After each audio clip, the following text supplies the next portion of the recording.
नमस्कार, मी doctor Bharti मडवई, वेदस्पर्श Ayurveda cardiac हॉस्पिटलची संचालिका. संपूर्ण वेदस्पर्शच्या टीमतर्फे आपल्या सगळ्यांना विजयादशमी दसऱ्याच्या खूप खूप शुभेच्छा.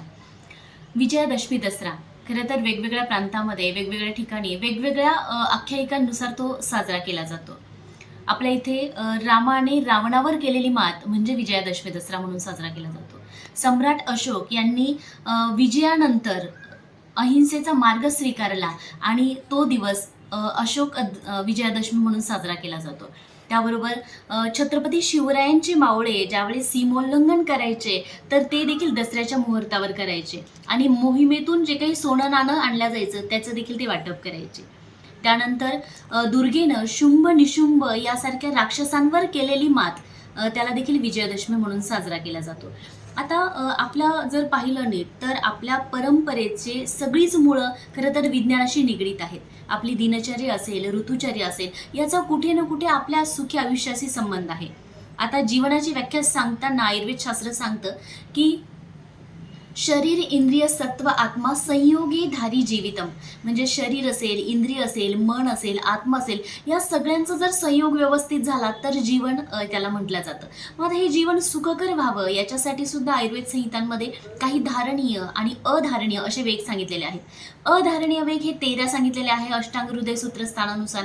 तर त्या वेगांना जर आपण धारण केलं, जे धारण करायचे नाही त्याला जर धारण केलं तर माणसाचं शरीर आजारांचं माहेरघर बनतं. ते कोणते ते आपण पुढच्या व्याख्यानामध्ये बघूच. परंतु जे वेग धारण केल्याने आयुष्य सुखकर होतं असे सुद्धा काही वेग सांगितलेले आहेत. ते दोष कोणते आहे तर लोभ शोक भय क्रोध भाव वेगान विधारयेत दैर्जाती रागा नाभिद्या योच्च, म्हणजे याच्यामध्ये लोभ आहे, शोक आहे, भय आहे, क्रोध आहे, राग येत असेल, आपल्याला मत्सर, एखाद्याच्या बद्दल आपल्याला मत्सर वाटत असेल, द्वेष वाटत असेल, ईर्ष्या निर्माण होत असेल तर ते सुद्धा एक मानसिक विकार आहेत. त्याच्यानंतर निर्लज्जता, आजकाल आपण सोशल मीडियावर पण जे काही बघतो किंवा टी व्ही मालिकांमध्ये चित्रपटांमधून जे काही बघतो तो सुद्धा एक आजार आहे. त्यानंतर ईर्ष्या होत असेल, अतिराग म्हणजे आसक्ती, एखादी व्यक्ती किंवा वस्तूंविषयी अतिप्रेम असणं किंवा ती मिळवण्यासाठी कधीतरी माणूस चुकीच्या मार्गाचा अवलंब देखील करतो, त्यामुळे तो सुद्धा एक रोग आहे, तो सुद्धा एक धारण करणारा वेग आहे. अभिद्या म्हणजे दुसऱ्याचं धन किंवा दुसऱ्याचं काहीतरी संपत्ती लुटण्याचा प्रयत्न करणं, तो सुद्धा एक वेग आहे. आता वाचिक धारणीय वेग कोणते आहे तर वाचेनं आपण जे काही बोलतो, मग एखाद्याला खूप कठोर बोलणं की जेणेकरून त्या समोरच्या व्यक्तीला संताप निर्माण होईल, समोरच्या व्यक्तीला राग येईल, वाईट वाटेल असं काहीतरी बोलणं. त्याच्यानंतर दुसरं आहे की परनिंदा करणं, माघारी चुगली करणं, एखाद्याबद्दल नेहमी काहीतरी वाईट बोलत राहणं, त्याच्याबद्दल काहीतरी तिरस्कार निर्माण होईल अशा पद्धतीच्या अफवा पसरवणं, हा सुद्धा एक रोग आहे असं म्हणायला हरकत नाही. परनिंदासम अगनई भाई, म्हणजे एखाद्याची निंदा जर आपण केली तर ते अनेक वादाला सुद्धा कारणीभूत ठरते आणि आपल्यालाच ती मनस्ताप देणारी ठरते. त्यामुळे याचं जर दहन करता आलं तर बघा. त्यानंतर नेहमी खोटं बोलत राहणं, हा सुद्धा एक वेग आहे, याचंही दहन करता आलं पाहिजे. त्यानंतर शारीरिक असे काही वेग आहेत की जे आपल्याला धारण करायचे आहे, त्याच्यावर आपल्याला कंट्रोल ठेवायचा आहे. तर ते कोणते तर दुसऱ्याला त्रास होईल असं वागणं, म्हणजे एखाद्याला मारणं, हिंसा करणं. त्याच्यानंतर परस्त्रीवर वाईट नजर ठेवणं, एखादी मुलगी असेल किंवा बाई असेल तिच्याकडे बघण्याचा दृष्टिकोन जर वाईट असेल तर त्याचं सुद्धा आपल्याला दहन करता आलं पाहिजे. आणि सगळ्यात शेवटी चोरी न करणं, चोरी करणं म्हणजे चोरी केल्यानंतर त्याचे सुद्धा मनस्ताप आपल्याला तर भोगायला लागतात पण समाजाच्या अनेक लोकांना सुद्धा भोगावे लागतात. मग ह्या सगळ्या वेगांचं धारण करायचं आहे, म्हणजे ते आपल्यामध्ये सामावून घ्यायचं असं नाही तर त्याला कंट्रोलमध्ये आपल्याला आलं पाहिजे.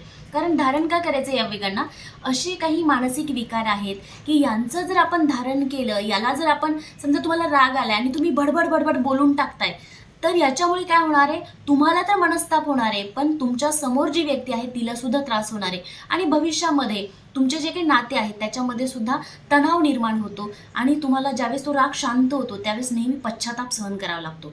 म्हणून मग अशा वेगांचं धारण करायचंय. ते धारण केल्याने एक वेळ अशी येते की त्याचं आपोआप विघटन होतं, वेळेनुसार त्याचं विघटन होतं आणि आपलं मन शुद्ध आणि निर्मळ होतं. मग हे जे काही 10 पेक्षाही थोडेसे जास्त वेग मी सांगितले तर या सगळ्या दशहऱ्याच्या निमित्ताने आपल्याला हे 10 आणि इतर वेगांचं जर या रावण रूपी हे जे काही वेग आहेत, हे जे काही विकार आहेत यांचं जर त्या दहन करता आलं तर आपला दसरा नक्कीच आनंदाचा साजरा होईल. मन चित्त म्हणजे मन म्हणजे चित्त, शरीर आणि आत्मा हे जर निर्मळ ठेवलं आपण, तर आपल्याला आपली दृष्टी स्वच्छ असेल तर सगळं जग स्वच्छ दिसतं, आनंदी आनंद असतो. तर अशीच स्वच्छ दृष्टीने आणि स्वच्छ निर्मळ मनाने हा दसरा साजरा करा. जाता जाता सांगते की या विजयादशमीच्या शुभेच्छा तर मी तुम्हाला आधीच दिलेल्या आहेत, पण आरोग्याच्या शुभेच्छा सुद्धा वेदस्पर्शतर्फे देते. आयुष्याच्या दारावर आरोग्याचं तोरण बांधूया. आयुष्याच्या दारावर आरोग्याचं तोरण बांधूया. सर्व रोगांचं निर्हरण करून वेदस्पर्शसोबत आनंदी जीवन जगूया. पुन्हा एकदा सगळ्यांना वेदस्पर्शच्या टीमतर्फे खूप खूप दसऱ्याच्या शुभेच्छा देते आणि थांबते. धन्यवाद.